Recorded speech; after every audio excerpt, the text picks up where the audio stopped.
meski nggak semua apa yang gue inginkan tercapai, tapi gue rasa Allah tuh punya, jalannya untuk menyelamatkan gue dari hal-hal yang lebih buruk di kemudian hari.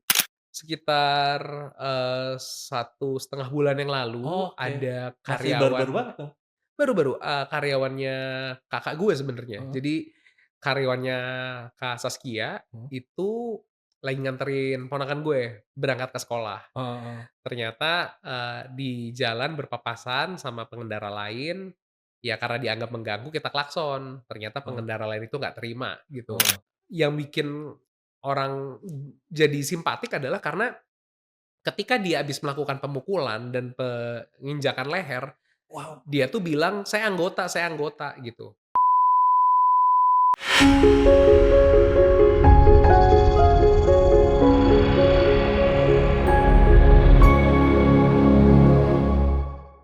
Hey hey everyone, seperti biasa kita ngomongin tentang life journey and spiritual journey. Langsung aja kita ngobrol sama Haikal Kamil ya?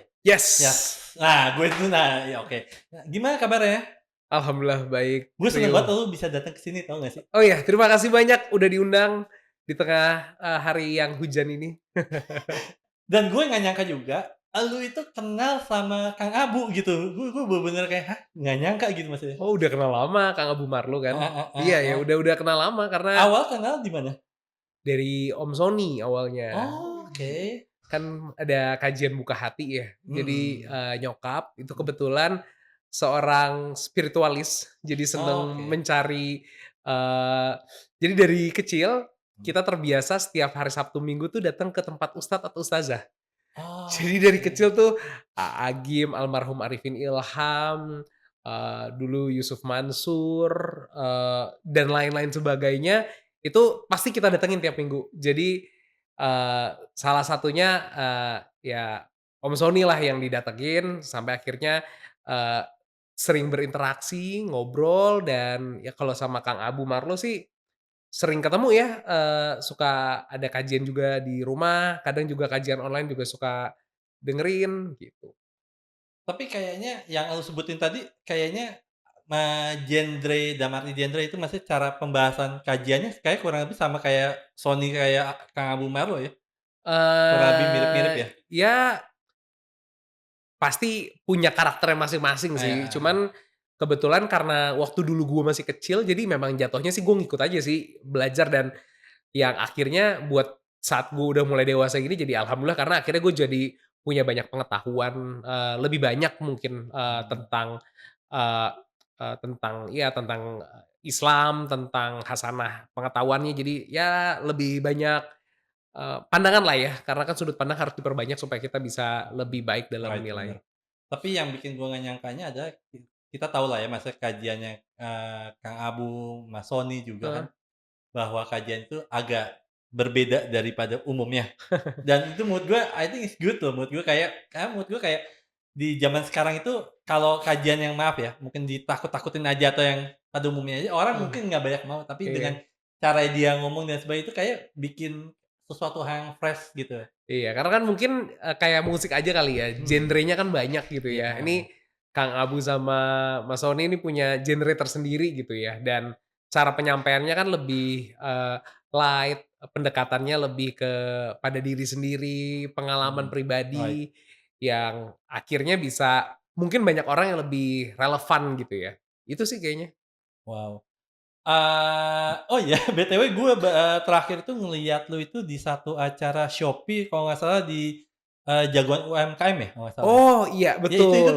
gue, ngelihat, apa ya, mungkin lu di YouTube atau di ya Iya gitu-gitu di gue YouTube deh, pertama heeh. kali gue bukan pertama kali sorry, terakhir kali gue lihat di situ gitu Oh, maksudnya. iya kemarin diminta, kan gue sebagai salah satu seller juga nih di Shopee, Rio. Heeh, Jadi heeh, kemarin mereka ada program untuk nyari UMKM heeh. Indonesia yang kelihatannya, pantes nih untuk di-scale up gitu. Terus ya udah gue diminta jadi dewan juri tamu sih Dari untuk Judges gitu ya. iya, Guest Judges 1 episode kemarin sih. Tapi pas gue lihat, gila Haikal kejam juga nih ngomong sama pesertanya gitu, kejam juga nih. Gue mikir, wah gue baru tahu seorang Haikal sekejam itu cara ngomongnya gitu. Karena kalau gue rasa ya dalam dunia bisnis, itu emang harus frankly speaking sih, harus ngomong apa adanya ya. dibanding kita ngomong bagus tapi ternyata nggak bagus, ngapain? Kayak gue termasuk orang yang nggak terlalu percaya harus, apa ya, harus banyak sugar coating gitu ketika Mmm, menyampaikan right, sebuah setuju. kebenaran, ya udah lo omongin aja, bluntly gitu. Walaupun tuh kadang-kadang sakit buat orangnya, ya tapi udahlah ngomongin aja apa adanya. Apalagi dalam urusan bisnis ya, Iya, itu gue lebih iya, iya, kayak, iya, udah gue bodo amat gue akan ngomongin iya, aja gue sih. setuju. Tapi maksud gue, menurut gue kayak, wow, gue baru tahu ada sisi-sisi lain di situ. Iya, ya begitulah. So today let me get to know you better. Gue kepengen kenal lu lebih baik lagi. Gue mau tahu deh, masa kecil lu seperti apa ya? Childhood lu? Masa kecil, oke, gue anak keempat dari 7 bersaudara, Mhm, papa gue, dulu seorang PNS di kehakiman, mhm, nyokap seorang ibu rumah tangga, mhm. terus, gue anak laki-laki paling besar di rumah, ada adik gue, Semua perempuan nih berarti? ada adik yang paling kecil, Oh, oke. Alwin namanya, dia, Oh, kita berdua laki-laki. Cuman kebetulan, karena situasi dan kondisi Alwin itu waktu itu dibesarkan di Ciawi sama sama tante almarhum uwa what gue. happened?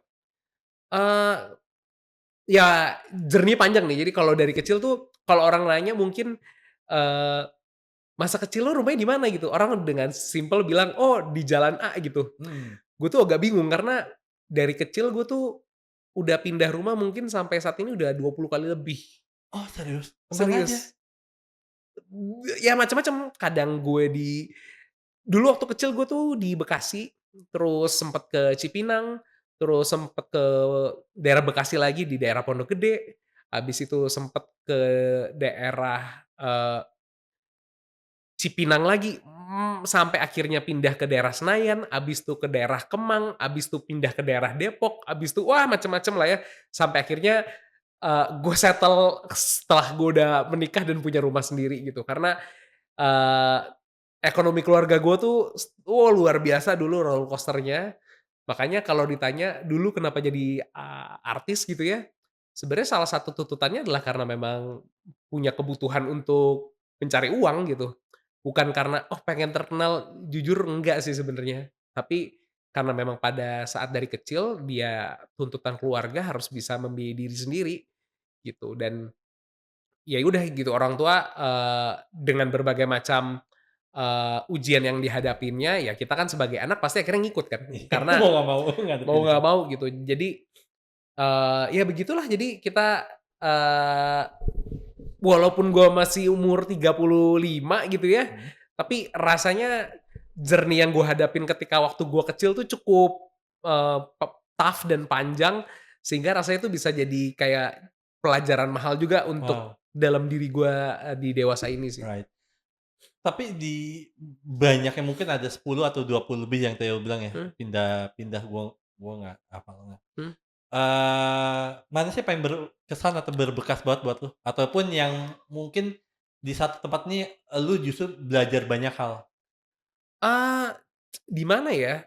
Oh mungkin ada satu rumah kali ya dulu di daerah Kemang, di Kemang Timur. Jadi dulu, sebenarnya tuh udah rada gede sih.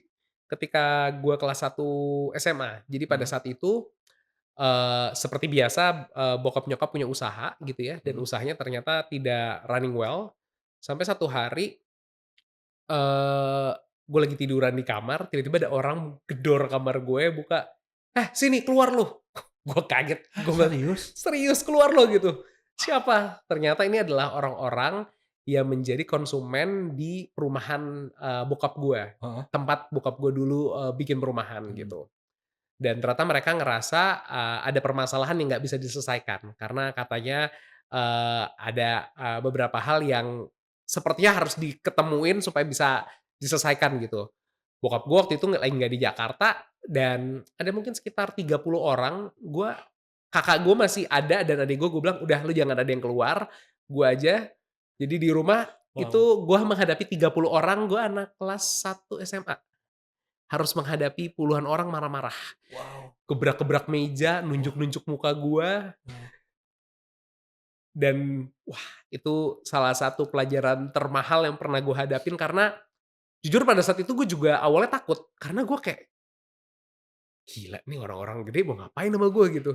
Marah-marah semua tapi, ya mereka nuntut untuk bisa ketemu sama orang tua gue gitu. Mmm, Terus akhirnya, gue coba hubungin orang tua gue, nggak lama ada om gue dateng, habis itu, bahkan ada polisi datang karena situasinya panas banget, situasinya, polisi sampai bilang, "Pak saya bantu Mas saya bantu nenangin aja ya," kata dia gitu.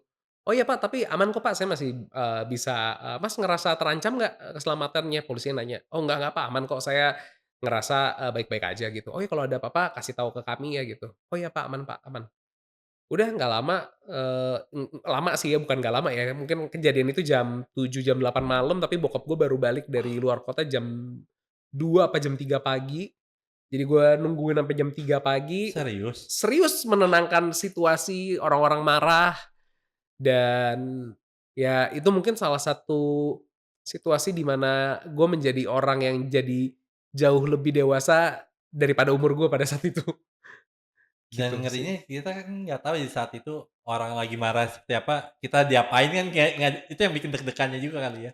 Ya jujur gue lebih deg-degannya bukan ke guenya sih, tapi Nah, ke kakak adik gue gitu ya. Karena kan, kebetulan, banyak perempuan kan gitu. Gue mhm. takutnya mereka diapa-apain gitu. Dan, dulu waktu kecil juga sempat ada peristiwa nggak menyenangkan juga lah gitu. Jadi, ya gue harus, ada dan gue ngerasa memastikan kalau lo mau ngapa-ngapain sama keluarga gue, lo langkahin gue dulu gue gitu. Jadi, ya harus pasang badan lah gitu.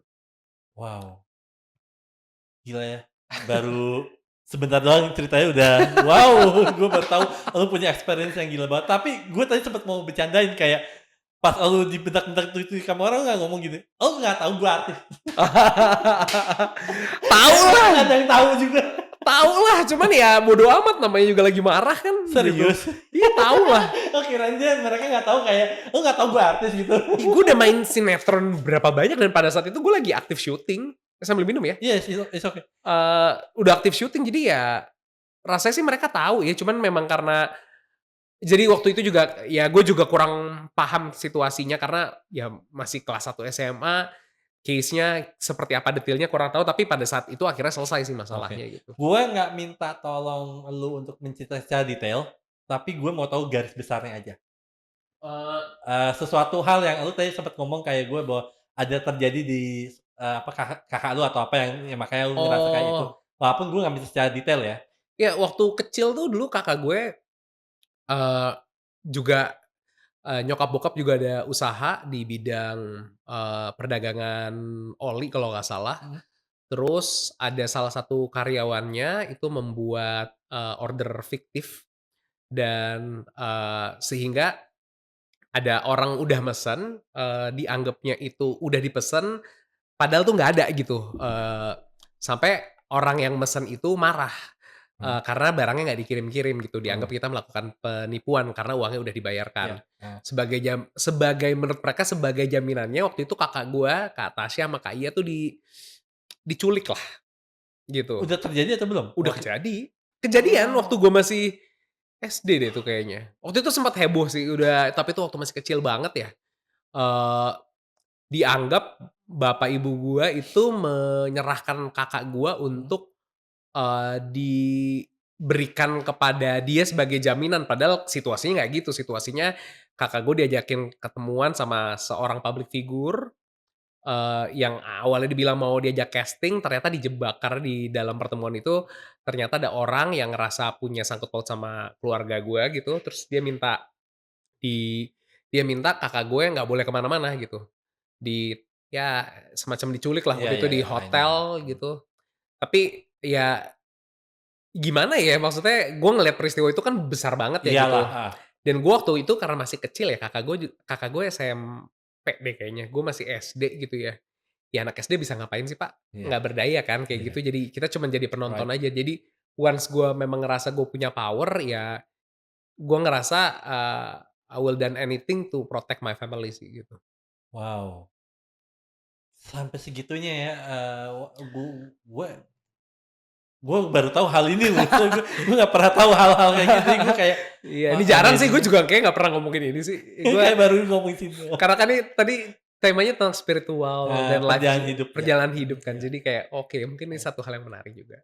Nah, tapi gue penasaran deh, titik terendah lu masih kecil tuh apa ya? Yang lu mungkin lu masih ingat-ingat? Apa ya waktu kecil, eee, oh iya gue dulu sempet ketika waktu kecil, ya karena kondisi ekonomi nggak bagus, gue tuh sempet, tinggal terpisah satu sama lain. Jadi gue nggak tinggal sama bokap, nggak sama nyokap, Oh, bahkan sama kakak gue pun terpisah semua. wow. Jadi kita terpisah dan waktu itu gue masih kelas 2 SD. Jadi kelas Wow. 2 SD aja gue udah nggak tinggal bareng sama mereka. Jadi, udah apa ya, tercerai-berai gitulah dari kecil gitu. Jadi, ketika ada momen kita bisa makanya orang suka nanya kayak, "Kok bisa sih lo satu sama lain pas gede masih kompak?" Gitu. Iya, karena kita waktu kecilnya dididik dengan situasi yang sangat extraordinary gitu. Jadi karena udah luar biasa, apa ya, pelajaran hidupnya jadi ya kita jadi jauh lebih bisa menghargai apa yang namanya, keluarga, apa yang namanya, kesetiaan, apa yang namanya loyalitas, gitu sih. Gitu Rio. Wow. Eee, eee, tapi dengan gue bisa ngerasain juga sih, gue bisa ngebayangin juga bahwa kayak karena lu dan, saudara-saudara lu kepisah gitu ya, itu pun juga justru menjadi sebuah mendapatkan experience satu sama lain berbeda-beda tentang pola asuh dan Ya, sebagainya, karena kan masuk ke keluarga orang berbeda-beda ya. mhm. Dan itu kayak sebuah kayak experience yang jadi experience yang mahal nggak sih, sekarang ini akhirnya? Mahal banget sih. Jadi gue merasa, sekarang tuh sangat, bersyukur ya karena ternyata dulu gue dikasih ujian keluarga segitu banyaknya, sehingga saat ini gue jadi bisa jauh lebih dewasa, jauh lebih bijaksana, jauh lebih pandai untuk menjaga sikap gitu. Ketika teman-teman public figure banyak yang kejeblos dalam dunia Ya, yang, kegelapan lah gitu ya, ya, I know.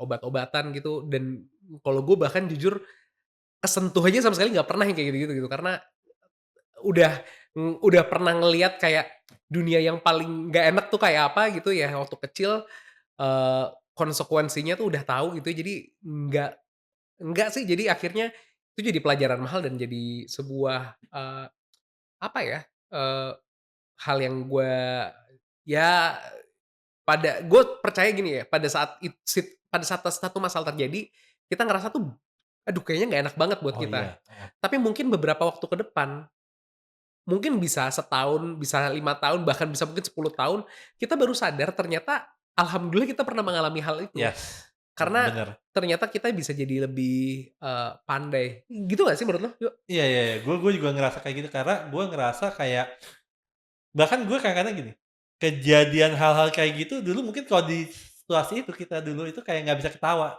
tapi ketika kita sekarang gitu ngelihat dulu kayak, lucu banget ya dulu ya kok Iya, keluarga gue bisa ngalamin kayak gini ya, kok bisa kayak gini ya, kok iya. mungkin kayak mungkin ngomongin tentang diri kita, kok gue dulu bisa sebego ini ya, gitu.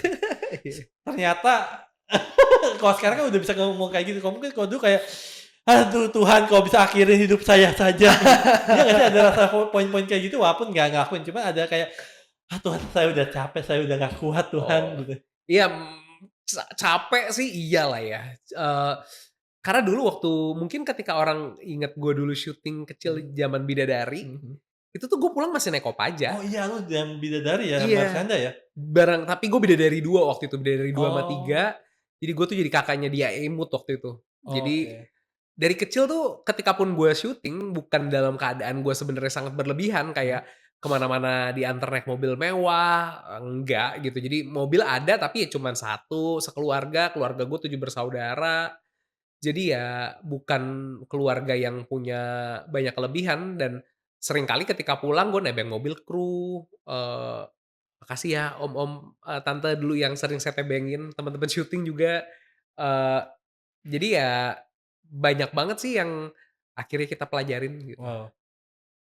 Tapi ini ya, kayaknya momen-momen tuh kayak kalau diingat zaman sekarang itu kayak momen-momen yang emas banget, momen-momen yang kayak, kayak gue bisa ngerasain kayak lu sekarang tuh vibe energi itu kayak, "Ya Tuhan, terima kasih Kau memberikan experience ini ke gue," gitu maksudnya. Karena mungkin kalau gue nggak dapet experience ini, Mmm. ya mungkin gue akan menjadi orang berbeda banget gitu ya. Iya, Apalagi kan kita tahu bahwa di dunia, entertainment zaman dulu sama zaman sekarang berbeda banget kan, Bro. Heeh, Ya kan, yang mungkin zaman dulu kayaknya kayak mungkin lebih eksklusifnya dalam arti gini, mungkin kalau zaman sekarang kan YouTube udah ada, iya sosial media Instagram udah ada, internetnya ya lu riset lu aja juga mungkin banyak gitu ya. iya, Tapi kalau zaman dulu itu kayaknya untuk mengetahui satu orang itu sulit dan bahkan untuk kayak nggak usah jauh-jauh deh, ngomong hiburan aja. Zaman dulu kalau zamannya kita apa sih, Sabtu Minggu doang Doraemon, iya iya betul, kan gitu iya, kan, tapi sisanya udah nggak ada lagi dan kayaknya dulu bahkan zaman-zaman dulu sinetron sebelum tahun itu juga kayaknya seminggu cuma sekali ya, iya betul, kalau nggak kalau nggak hari Minggu, kalau nggak Sabtu, gue lupa. betul.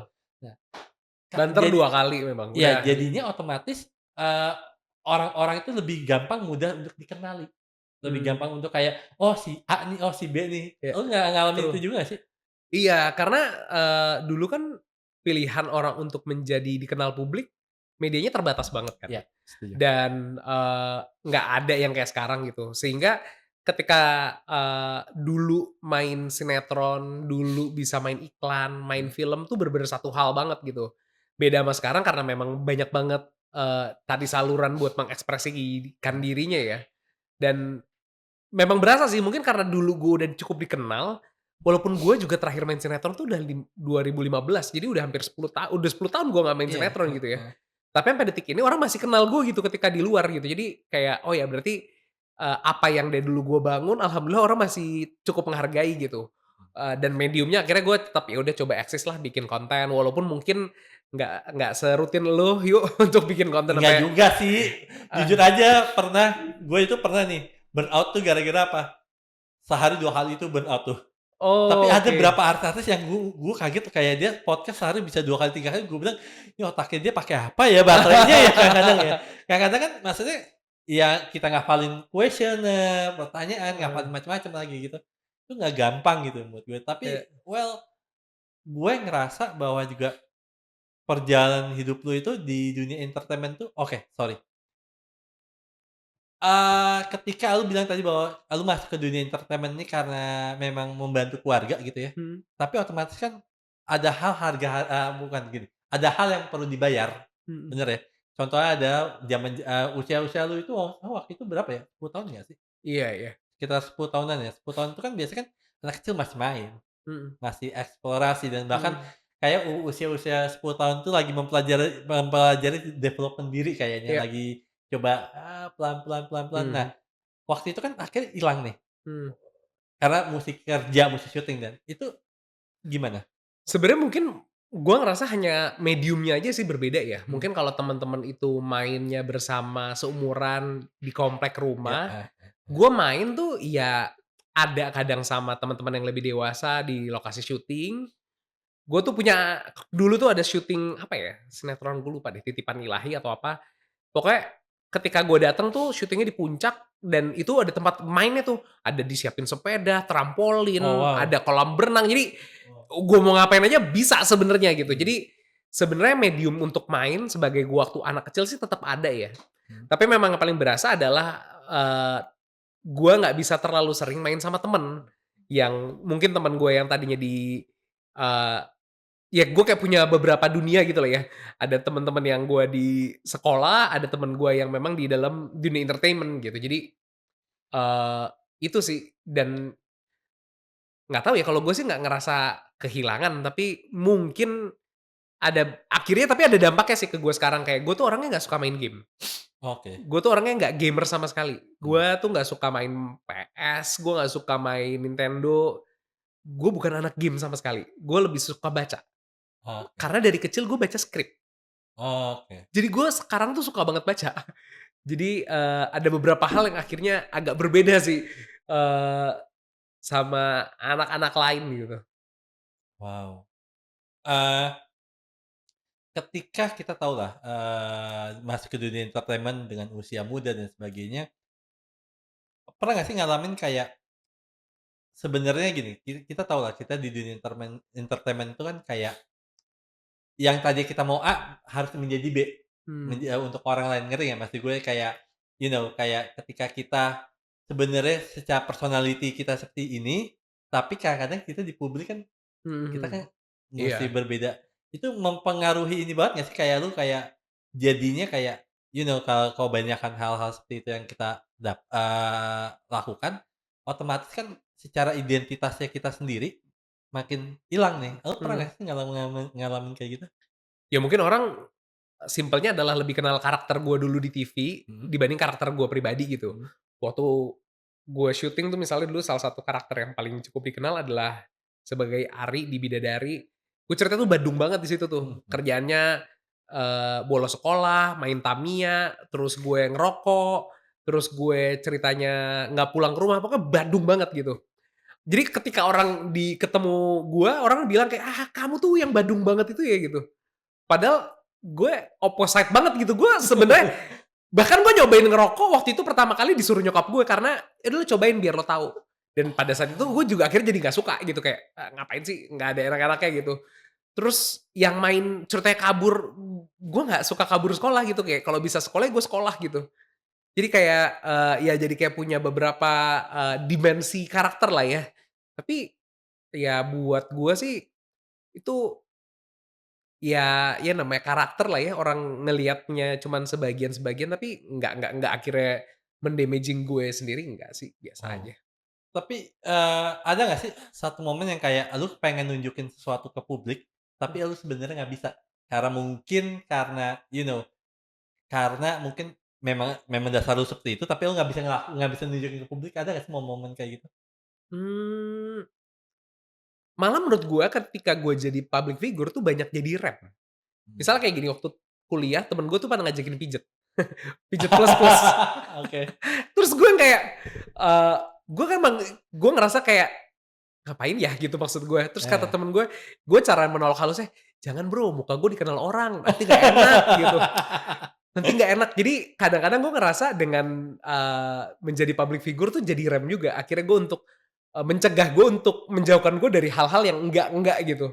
Jadi gue jadi punya batasan gitu. Kalau teman-teman gue ada yang mau bereksplorasi ya silahkan aja, tapi gue nggak ikutan gitu. Gue cuman, eee, dari jauh aja gitu, gue nggak mau ikut-ikutan sih dari dulu gitu. Wow, wow. Tapi iya, luar biasa juga. Berarti lu juga pernah kayak disuguhin dengan hal-hal yang kebandelan-kebandelan ini, tapi lu nggak mau gitu ya? Iya, nggak iya sih, gue waktu itu juga pernah ada syuting after party-nya pada karaokean, terus ada LC gitu-gitu, gue Iya, kayak, iya. "Waduh, gue nggak bisa lagi," gue bilang, "Gue keluar deh, gue nggak nyaman." Gue bilang, "Sorry banget, tapi gue nggak bisa ternyata, berada di lingkungan yang kayak gitu, gue merendahkan martabat perempuan, aduh gue nggak bisa," gue bilang, "Gue keluar deh dari ruangan ini, gue nggak Wow, sanggup gitu melihat wow. situasi-situasi." Jadi gue walaupun gue di-entertain, tapi gue tuh memang gue nggak terlalu sering nongkrong yang kayak keluar malamnya, yang kayak dari dulu tuh orang-orang ini gue tuh nggak terlalu suka gitu. Jadi gue ya mau dibilang cupu ya bodo amat, tapi gue nggak mau ikut-ikutan yang kayak gitu-gitu gitu, karena buat gue nggak esensial dan nggak terlalu penting Mmm. sih. Berarti lu nggak pernah ngalamin euforia dong dalam dunia entertainment ketika lu udah bener-bener terkenal banget ya di Mmm, masa itu, lu pernah euforianya euforia tuh maksudnya kayak apa? kayak bener-bener yang kayak mungkin loh ya, mungkin orang yang nggak pernah dikenal, tiba-tiba dikenal sama orang banyak, apalagi lah, Heeh, sinetron tuh dulu itu besar iya. banget kan. Nah itu pernah nggak sih euforia jadi mungkin bukan harus sombong juga, tapi hal apapun tuh pernah? Sebenarnya mungkin karena gue juga main sinetron dari gue SD, sampai akhirnya dulu kuliah ya. Jadi dan gue tuh memang nggak pernah jadi rising star yang bener-bener di puncak tuh enggak kalau gue lihat ya.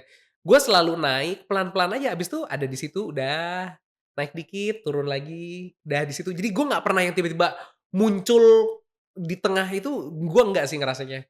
Jadi gue selalu ada di situ aja gitu.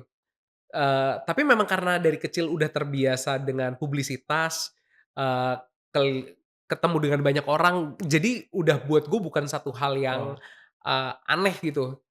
Tapi wow. ya mungkin salah satu, yang menjadi tantangan adalah ketika makin gue dewasa, Mhm. image gue tuh di publik masih kayak anak kecil. Oh, Jadi banyak yang mikir tuh dulu ketika gue Eee, karena waktu dulu jadi gue tuh terbiasa meranin ketika gue kuliah, mhm, ketika gue SMP, gue meranin anak SD. mmm, Ketika gue SMP, ketika gue SMA, gue meranin anak SMP. wow, Ketika gue kuliah, gue memerani anak SMA.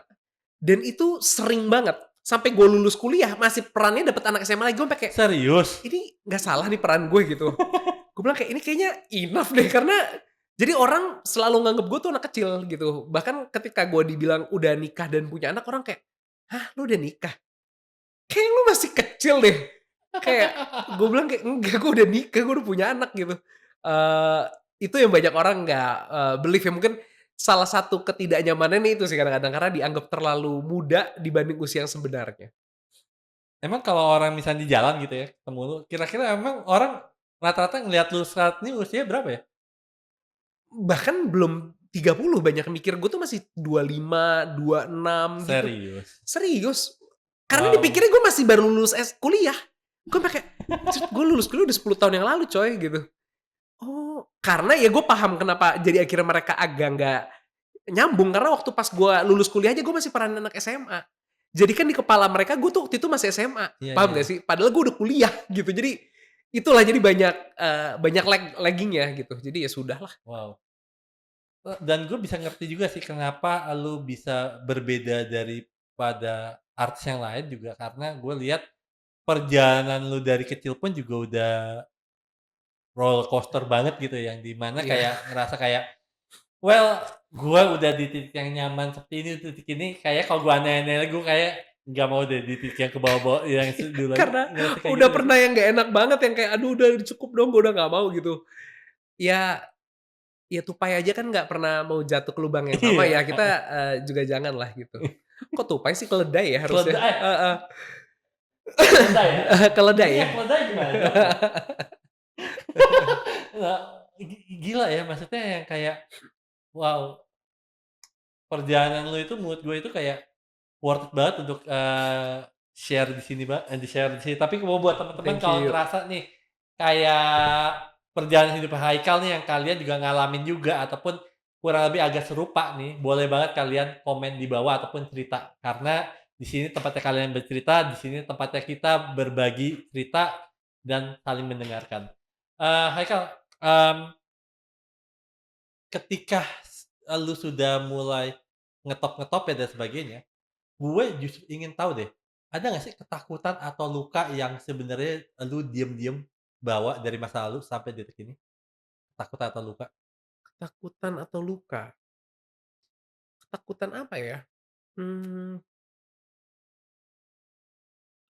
mungkin kalau refleksi sekarang sih mungkin karena gue lagi bangun usaha ya, jadi ketakutan tuh lebih ke arah, gue melakukan ini bener nggak ya gitu. Hmm, Ketika gue bangun usaha, gue punya tim, ketika gue ngejalanin, kadang gue suka ragu gitu, ini kayak, gue tuh tepat nggak sih ya gitu. Karena ketika gue lulus kuliah, itu gue sebenarnya dihadapi dalam persimpangan gitu. Gue hmm, sebenarnya pengen menjadi seorang aktor, hmm, atau gue pengen menjadi seorang entrepreneur gitu. hmm, Dan gue pada saat itu memutuskan, gue kayaknya lebih baik jadi entrepreneur deh. Karena gue udah mencoba menjadi aktor for almost 20 years. iya, I know. Jadi, pada saat gue lulus kuliah, di saat orang baru mau menentukan karirnya apa, gue udah switching karir sebenarnya. Karena gue udah berkarir jadi aktor dari gue SD gitu. Jadi kayak, I'm done bro, gue udah lewatin itu semua gitu. Dan ketika gue jadi entrepreneur, gue tuh kadang ada keraguan, ini udah jalan yang bener belum ya yang gue ambil Hmm, gitu. Apakah memang sebenarnya gue harusnya tetap di aktor ya gitu, seni peran gitu ya. Tapi, by the time gue jalanin, ya alhamdulillah sih ini tetap masih bisa gue jalani dengan baik sih, peran gue menjadi seorang entrepreneur. Karena gue lihat ternyata dengan jadi entrepreneur tuh, kita bisa, eee, membawa dampak yang lebih banyak lagi karena kita membuka lapangan pekerjaan. Ketika kita bikin usaha, kita bisa juga ngasih produk yang disenangi sama masyarakat gitu. Jadi itu sih yang kayaknya gue rasa kayak mungkin ketakutannya lebih ke arah, kebimbangan pada saat itu, bener nggak ya apa yang akan gue ambil? Apakah wow, keputusan gue tepat untuk meninggalkan dunia seni peran dan fokus menjadi seorang wow, aktor gitu? wow, Menjadi seorang entrepreneur. wow. Gini, penasaran banget, gue bener-bener penasaran banget bahwa lu kan jadi aktor, nah Heeh, sekarang jadi entrepreneur, heeh. right? Nah, ada nggak sih kayak, sisi dari aktor ini ataupun dari di dunia hiburan ini, ada nggak sih nyambungnya sama lu jadi entrepreneur itu ada nggak sih Oh, sebenarnya? ada dong, ada banget. Salah satu yang gue lakukan dari ketika gue jalanin dunia entrepreneur adalah gue flexible working hour. Jadi Hmm. dari zaman gue dulu bangun usaha 2015, Heeh. gue aktor itu kan sangat fleksibel ya. Iya, Kayak kita tuh kadang bisa kerja di mana aja, jam berapa aja. Jadi gue udah iya, heeh. apa tuh 9 to 5 gitu. Karena dari awal udah Ah, gak iya pernah iya 9 to iya 5. iya iya. Gue selalu bilang, gue flexible working hour lah. Pokoknya kita masuk boleh jam 8, boleh jam 9, boleh jam 10. Sekarep muai lah. Yang penting lo masuk kantor, lo Iya, kerjain tuh tugas lo sampai kelar right, gitu. heeh. Jadi itu salah satu yang gue terapkan ketika gue bangun usaha. Yang kedua adalah kreativitas sih. Karena ketika menjadi seorang aktor harus punya imajinasi yang kuat, kemampuan visual yang baik gitu, dan eee, rasa yang harus dimainin gitu. Kebetulan ketika gue bangun usaha kan sekarang usahanya di bidang fashion. Hmm. Kalau ditanya apakah gue orangnya fashionable, sebenarnya biasa aja gitu ya. Gue nggak terlalu into fashion gitu. Tapi akhirnya gue memakai, hal-hal yang dulu gue rasa kuat tuh, daya imajinasi gue, terus, storytelling gue, eee, visualisasi gue, itu gue pakailah akhirnya untuk dalam dunia, entrepreneurship sekarang gitu. Wow. Dan ya untungnya sih sekarang kelihatannya makin blur ya antara dunia entertainment sama dunia entrepreneur tuh makin tipis Iya gitu. iya, heeh. Kalau dulu kan Orang beda banget tuh, jauh ya, oh kalau dulu jauh sekarang banget sih. ya Karena dulu media sosial nggak sekuat ini, Pak. iya, betul Sekarang nih kuat banget yuk. Jadi betul, kayak, heeh. beda banget gitu. Dulu ketika gue mau syuting, itu Heeh, gue harus siapin waktu gue seharian. iya iya, By seharian tuh dari lu bisa siap dari jam 9 pagi, baru pulang jam 1 pagi. Jadi kayak, lu mau kerja apa habis itu? Nggak ada energi lah lu gitu. Jam 9 pagi sampai jam 1 malam lu di lokasi mau mmm, ngapain? Lah sekarang kan enggak, sekarang kan lu bisa bikin konten gini aja udah cukup untuk 2 jam syuting, udah cukup iya, udah bisa betul bikin betul. sesuatu karya kan Iya iya, gitu. Itu sih. wow, mmm, ketika lu menjadi aktor dan sebagainya berarti banyak privilege juga gitu ya. Tapi privilege ini sendiri, eee, ini nggak sih, apa, bukan apa, kepake nggak sih ketika lu menjadi entrepreneur? Bener, kepake Pake banget? kalau lagi mau nyari parkir. Serius? Buka kaca, Mas!" Lupa nama gue ya kan, cuman, "Mas, iya iya Mas, ini parkir Mas." Jadi lebih gampang. Yang kedua, ya itu, lucu-lucuan lah. Cuman kalau, realnya adalah, kan ada ungkapan, "Tak kenal maka tak sayang." Iya, setuju. Jadi ketika gue ketemu sama, misalnya, calon konsumen, Mhm, terus partner, terus juga, supplier, mereka tuh ngerasa udah lebih kenal gue. mmm, Padahal gue belum pernah ketemu. Tapi karena mereka udah pernah ngelihat gue, jadi mereka tuh kayak, Haikal ya? Oh iya dia ngikutin, entah dia ikutin istri gue, entah dia ikutin kakak gue, entah oh, dia ikutin siapalah nggak tahu. Tapi intinya somehow we manage to have some correlation yang akhirnya dia ngerasa jadi gampang untuk berkomunikasi sama gue gitu. Dan itu sangat membantu gue untuk bernegosiasi. Dan oh, kayaknya salah satu keahlian gue yang gue lihat nih ternyata, I'm able to connecting the dots gitu. iya, Jadi gue, bener, itu yang akhirnya membantu gue, mempermudah gue dalam karir di dunia mmm, planner ini gitu. Jadi mmm, gue tahu kayak, oh oke ini ada peluang ini, oke ini kayaknya ke sini, ini ke sini, ini ke sini, oh oke ini begini. mmm, Itu kayaknya yang gue bisa syukurin sih, mmm, karena dulu punya background di, right. entertainment gitu.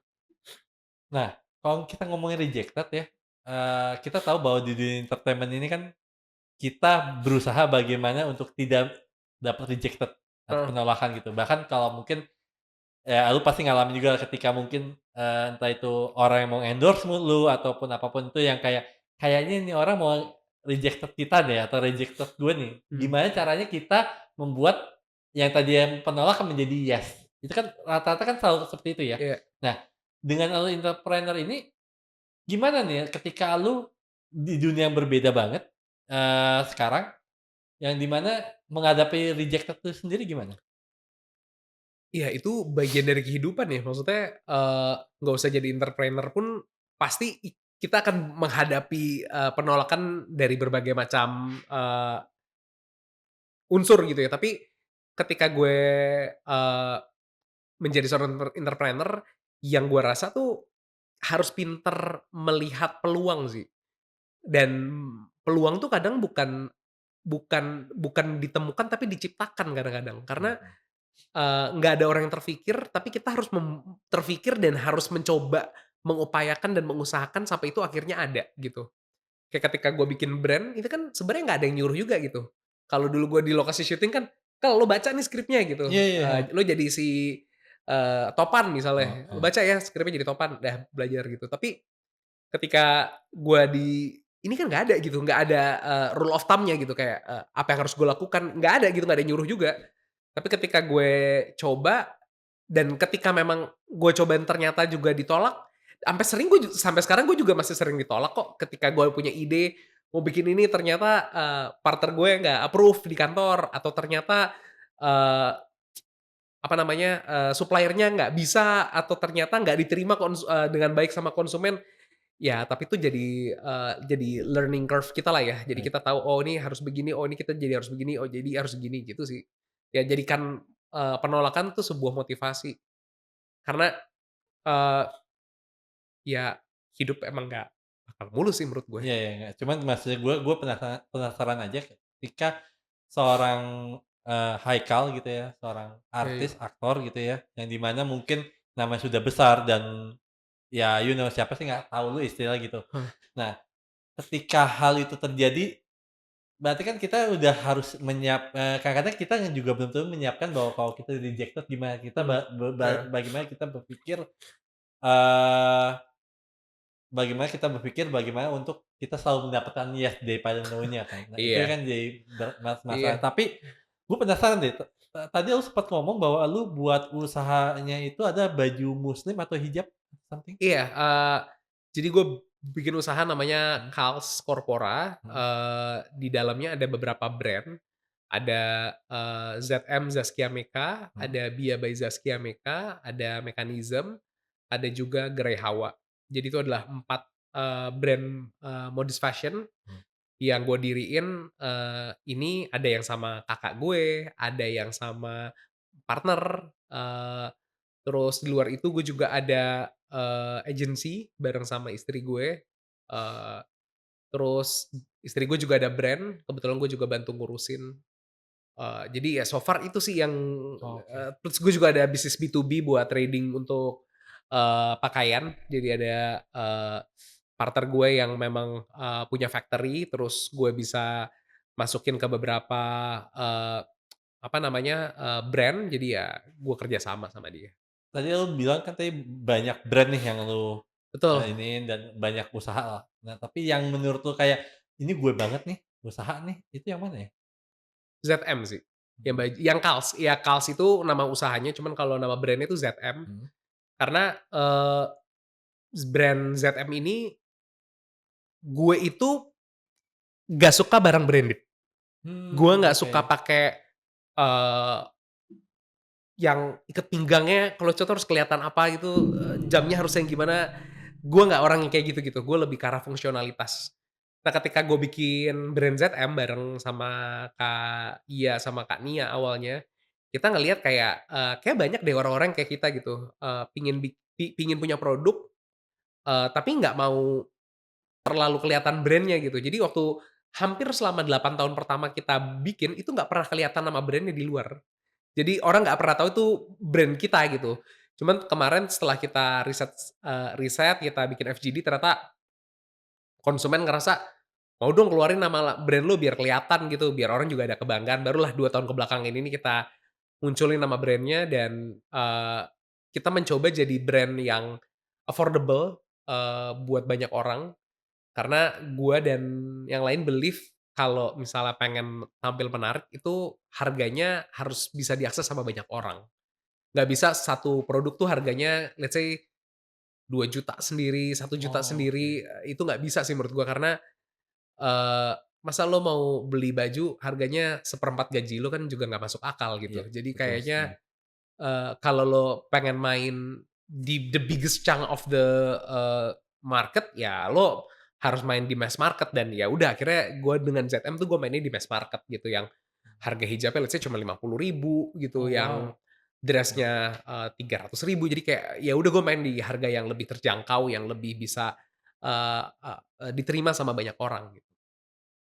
Mmm, Sorry. menurut lo untuk anak-anak muda Yang lagi nonton gitu Gue ya, sambil minum ya, sorry. iya nggak apa, banyak, gue mau tahu deh, banyak yang anak muda ini kira-kira kesalahannya apa ya ketika dia mulai mau ngebangun UMKM atau apa menurut lo, mayoritas yang lo temuin? Mmm, terlalu gampang. BTW ini bukan endorse ya, Oh, bukan, bukan endorse. bukan ini ya, Oh, bukan. nyaman, aman. Iseng aja gue naruh. Nggak apa-apa, bagus juga. Soalnya Eee, kalau gue iniin, kalau gue lu bukain nanti sebenarnya, ah, ini air yang udah doain nih. eee, Hmm. apa ya, mungkin terlalu gampang menyerah kali ya. Mhm. Karena, eee, bisnis tuh perlu konsistensi, perlu ketekunan, dan perlu waktu. Nggak ada bisnis yang satu hari itu langsung semuanya terjadi. Kadang perlu momentum. Hmm. Yang ZM itu momentum ya dulu awal berjalan oke, tapi biasa aja lah sampai tahun 2019. Baru akhirnya merasakan luar biasanya malah pas pandemi gitu. Pas pandemi secara bisnisnya bertumbuh gitu. Tapi kalau misalnya gue di tahun pertama, tahun kedua, sampai tahun ketiga udah menyerah, ya itu bisnis sudah nggak ada duluan gitu. Tapi karena gue melanjutkan untuk berjuang, akhirnya alhamdulillah masih ada manfaatnya sampai sekarang gitu. Wow. Apa sih yang membuat lu kayak, memantapkan diri lu kayak, "Oke nih kayak gue, di dunia entertainment ini utama ada sebagai aktor gitu ya, kayak gue mau stop," bukan mungkin gue nggak tahu ya, gue tahu salah ngomong nih, maksudnya kayak, gue nggak tahu lu pensiun kah atau lu Mmm. stop aja kah atau gue nggak ngerti, tapi apa sih yang membuat lu kayak, akhirnya gue berpindah banget nih ke dunia bisnis itu apa sih sebenarnya? Trigger awalnya itu Apa apa? ya, mungkin karena gue ngelihat waktu kecil nyokap bokap ya kali ya, jadi seorang pengusaha, terus gue lihat mereka menjalankan usaha tapi tanpa punya pengetahuan yang cukup gitu. Mhm. Jadi gue ngerasa kayaknya gue bisa deh bikin usaha, dengan pengetahuan yang cukup dan bisa lebih besar gitu. Karena gue selalu melihat menjadi seorang pengusaha itu nilainya mulia banget ya, karena Mhm. kita bantu mempekerjakan banyak orang, kita juga bantu memenuhi kebutuhan konsumen, kita juga bantu negara, bayar pajak. Jadi kayak banyak hal yang kita lakukan dan bisa berdampak gitu. Jadi itu yang gue mau coba lakukan sih, Mhm. dengan akhirnya membuat bisnis ini. Walaupun kalau boleh dibilang kalau lebih nggak stres mana, ya Mhm. lebih nggak stres jadi aktor lah, orang gue cuman baca skrip kok. Baca skrip, pendalaman karakter, habis itu gue bisa main gitu. Itu lebih tantangannya nggak seberat ketika gue menjadi entrepreneur, karena entrepreneur ratusan orang ada di pundak gue dan harus gue pikirin gitu, ini gimana caranya supaya mereka bisa tetap kerja di bulan depan gitu. Wow, wow. Dengan gue lihat dengan perjalanan hidup lu yang begitu apa, struggle gitu ya, warna-warni gitu ya.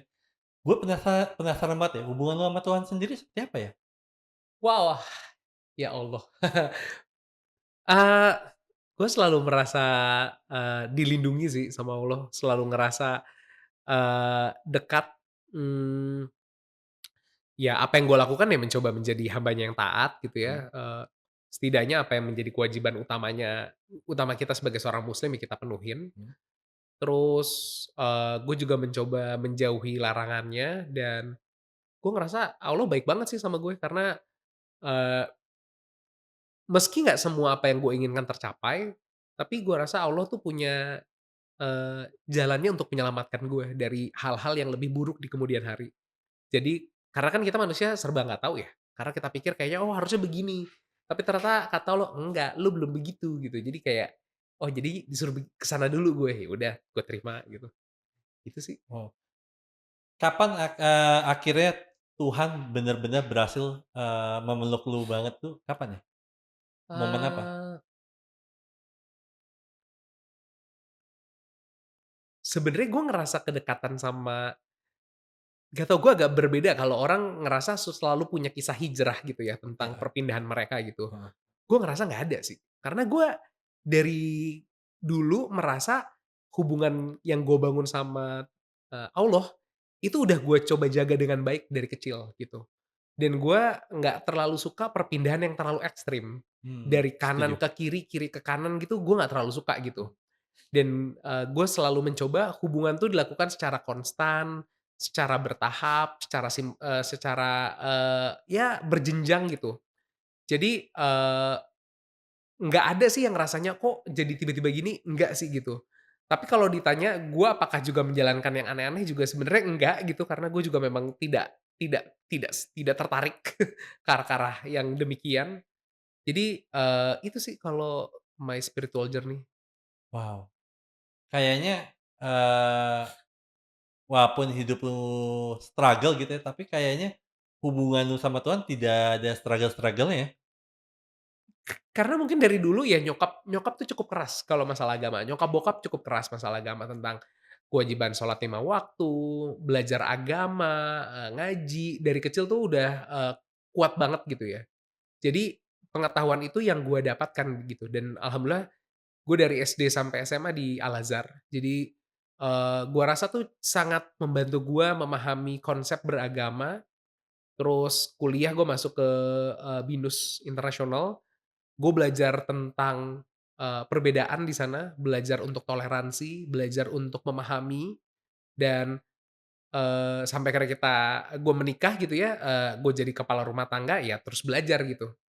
Jadi kayak, kita pada akhirnya kan seorang pengembara ya, kita seorang pengembara yang mencari ilmu, yang mencari Right, setuju. jalan, menuju ketenangan. Ya, Karena kan belajar tentang ketuhanan, tentang ketenangan, ya, bagaimana caranya kita ketika kembali kepadanya bisa diterima dengan nyaman, kita ya. melepas dari semua kemelekatan ini gitu.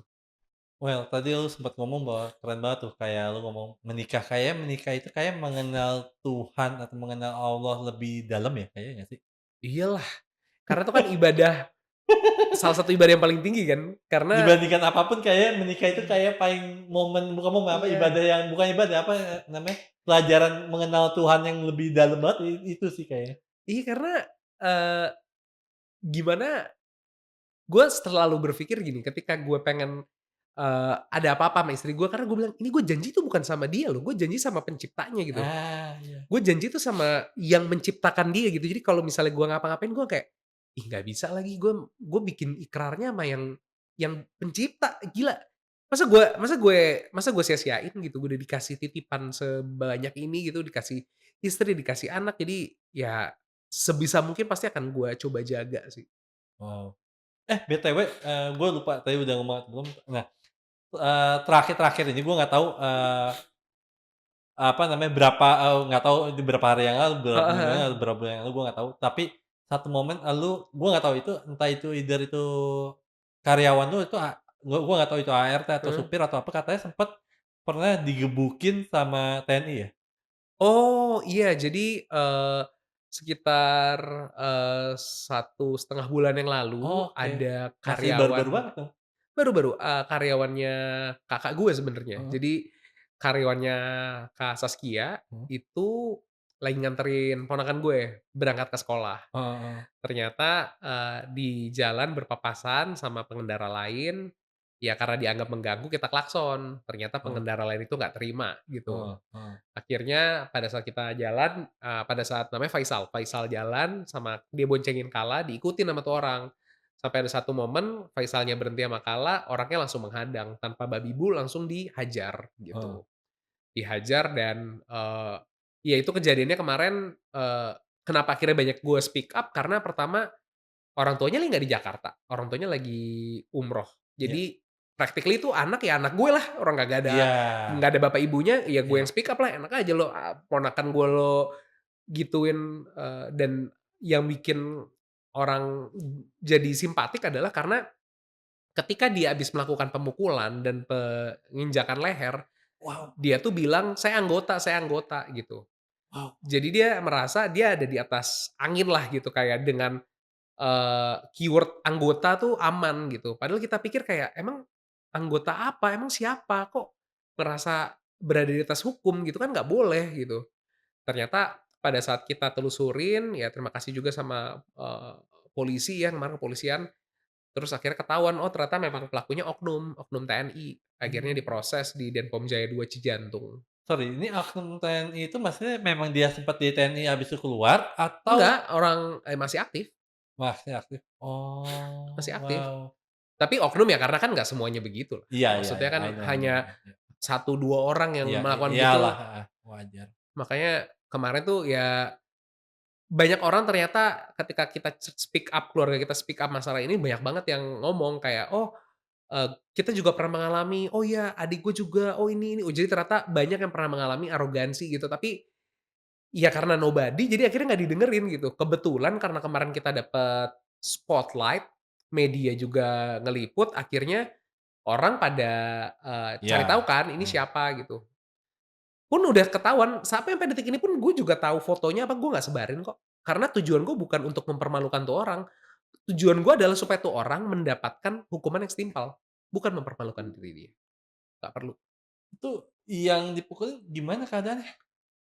Dia sempat masuk IGD, tapi, ya No way. ya kaca helmnya sampai pecah, kan berarti parah ya gitu, Oh, naik motor? naik motor, Oke. itu. Terus ya tapi so far ya udah, sebenarnya orangnya tuh tangannya sempet kayak bengkak gitu dan nggak bisa gerak, tapi semingguan sih udah pulih gitu ya. Tapi ya luka psikologis untuk ponakan gue juga sih yang dalam sampai kita bawa ke psikolog kan, dan kita ngerasa kayak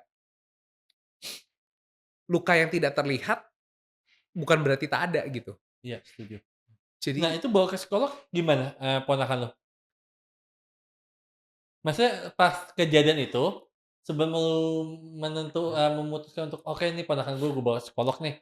Itu apa yang terjadi dari ponakan lu? setiap lewat tempatnya tutup mata, nyampe rumah nangis, nyampe Oh, sekolah sesak nafas, malah nggak bisa tidur.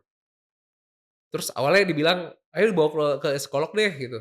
Nggak usah," gitu.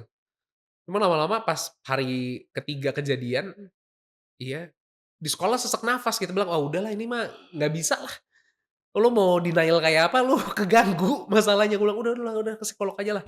Karena oh. ya kita kan juga bukan profesional ya, kita Iya nggak iya, ngerti, heeh heeh. kita nggak paham gitu pencegahannya harus apa gitu. Ya alhamdulillah dibawa ke psikolog dan, dijelasin, kata psikolognya, walaupun di mata hukum kala itu hanya sebagai saksi, tapi di dunia psikologi dia itu adalah korban.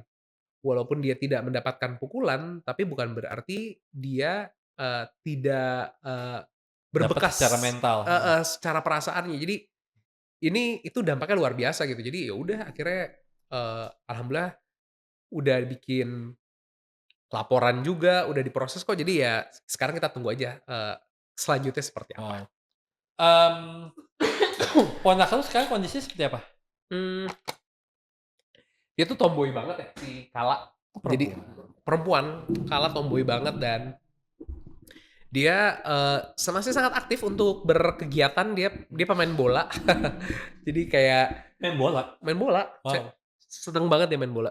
Jadi kayak, ya udah dia, tetap berkegiatan seperti sedia kala dan ya kita jagain aja sih supaya tidak mendapatkan perlakuan serupa di kemudian hari dan ini harapannya bukan cuma buat Kala sih, tapi sama buat anak kecil di seluruh Indonesia yang mau berangkat sekolah, itu kejadiannya kan pagi hari berangkat sekolah. Gila lah orang sinting mana, orang itu juga pakai seragam. Masa pakai seragam yang nyetirnya ditonjok, diinjak leher, kan nggak ada otak itu orang. Aneh ya, gue ngerasa lu ngerasa nggak sih makin zaman makin maju ini, makin banyak orang-orang aneh gitu? Iya maksudnya, everything ya maksudnya anehnya maksudnya gini, yang maju itu maksudnya bukan secara ekonomi aja atau apa pun itu, tapi secara, sosial media juga makin maju dan sebagainya Mmm, makin besar, tapi makin banyak orang aneh gitu maksudnya. ya kayak mungkin secara mentalnya sakit kali ya, karena, apalagi yang harus kita sampaikan, karena dilihat secara fisik, orangnya baik-baik aja, tapi secara sikap sama sekali nggak baik gitu. Jadi, kayaknya memang dia bermasalah secara mental dan, eee, ini yang perlu kita perbaiki sih menurut gue ya. Jadi jangan sampai kita menaifkan ada orang-orang yang sakit secara mental dan kita bilang dia nggak apa-apa. Men, they need somebody's help lah. Wow.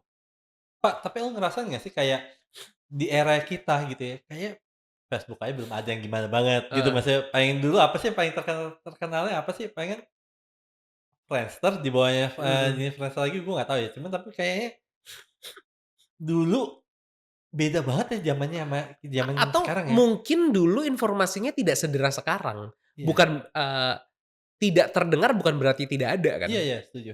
Jadi mungkin dulu tuh ada, tapi ya nggak ada tindak lanjutnya atas peristiwa-peristiwa tersebut gitu. Jadi karena sekarang setiap orang tuh punya kekuatan viral, iya kan? Iya iya iya. Tinggal lo pegang HP, lo posting, ya ada kemungkinan viral kan gitu. Heeh.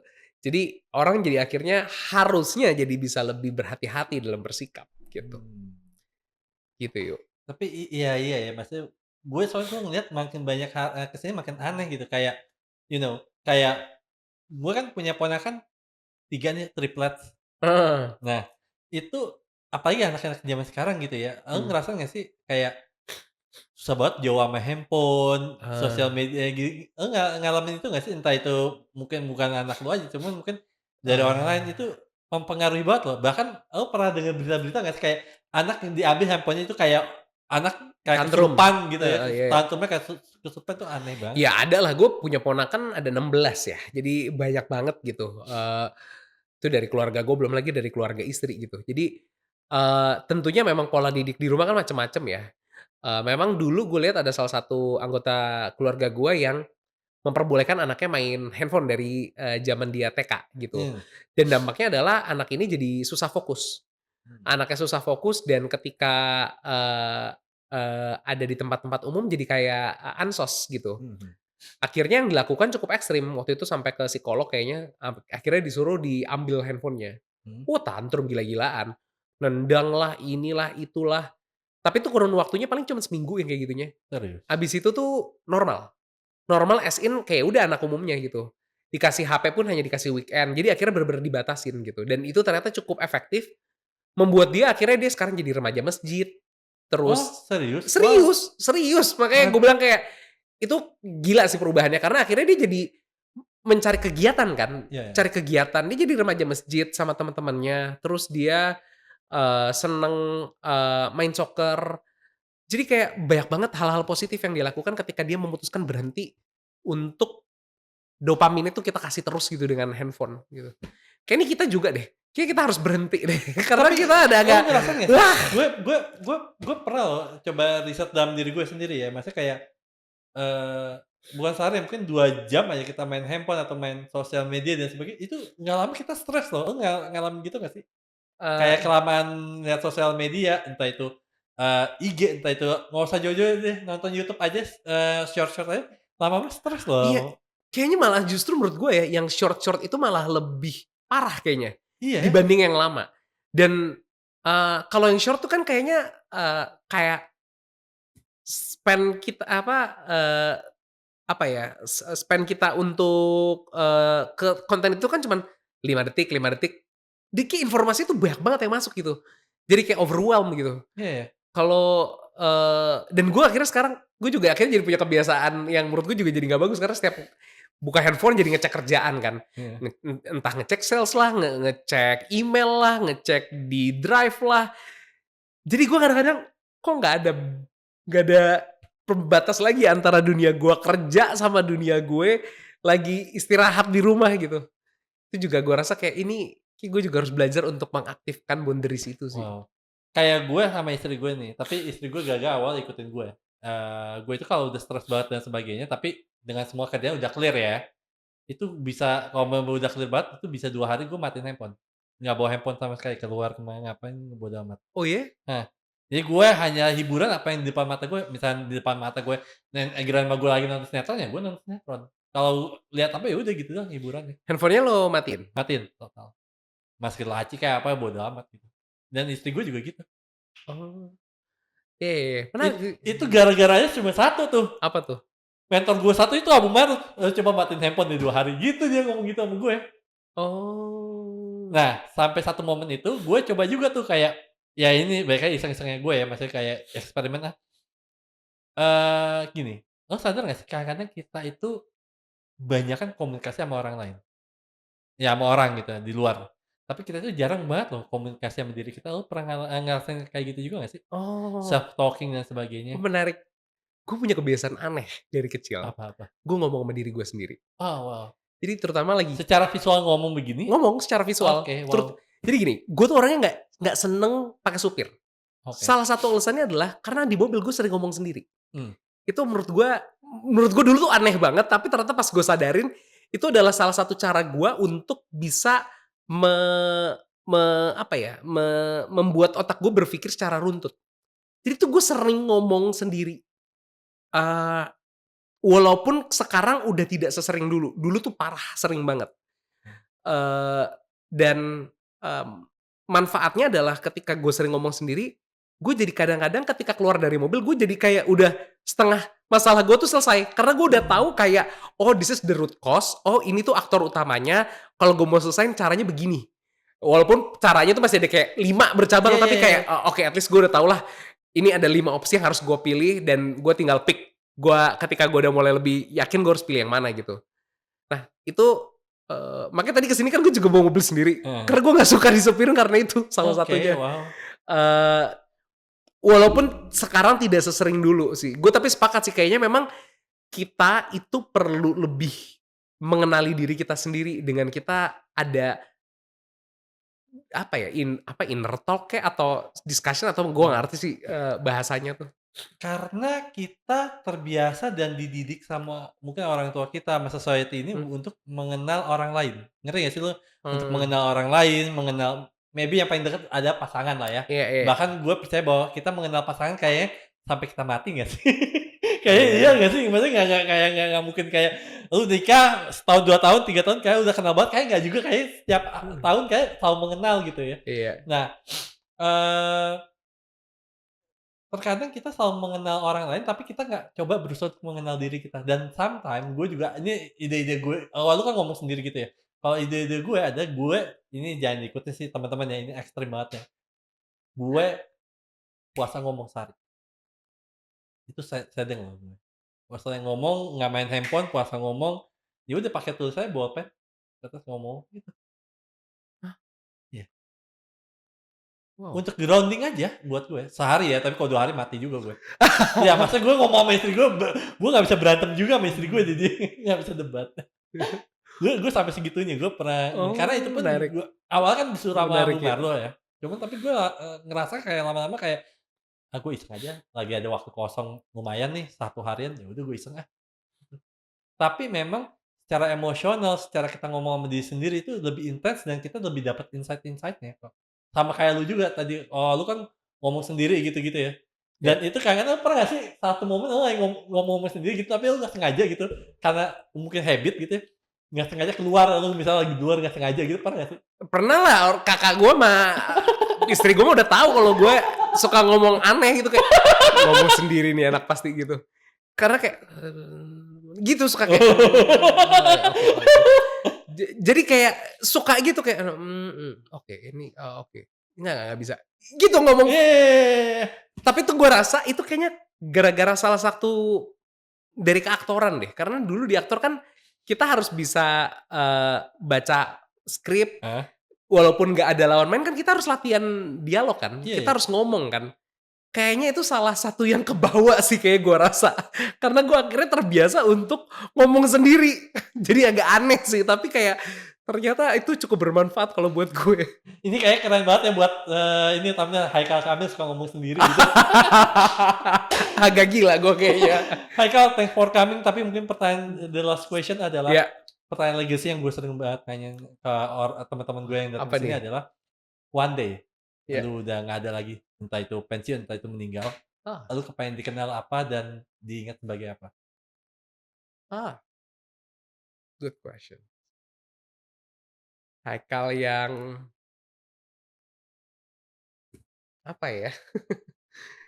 Ya gue pengen dikenal sebagai orang yang bisa banyak membawa manfaat, bisa membawa keceriaan, dan bisa memberikan kebahagiaan untuk banyak orang. Wow Itu aja sih.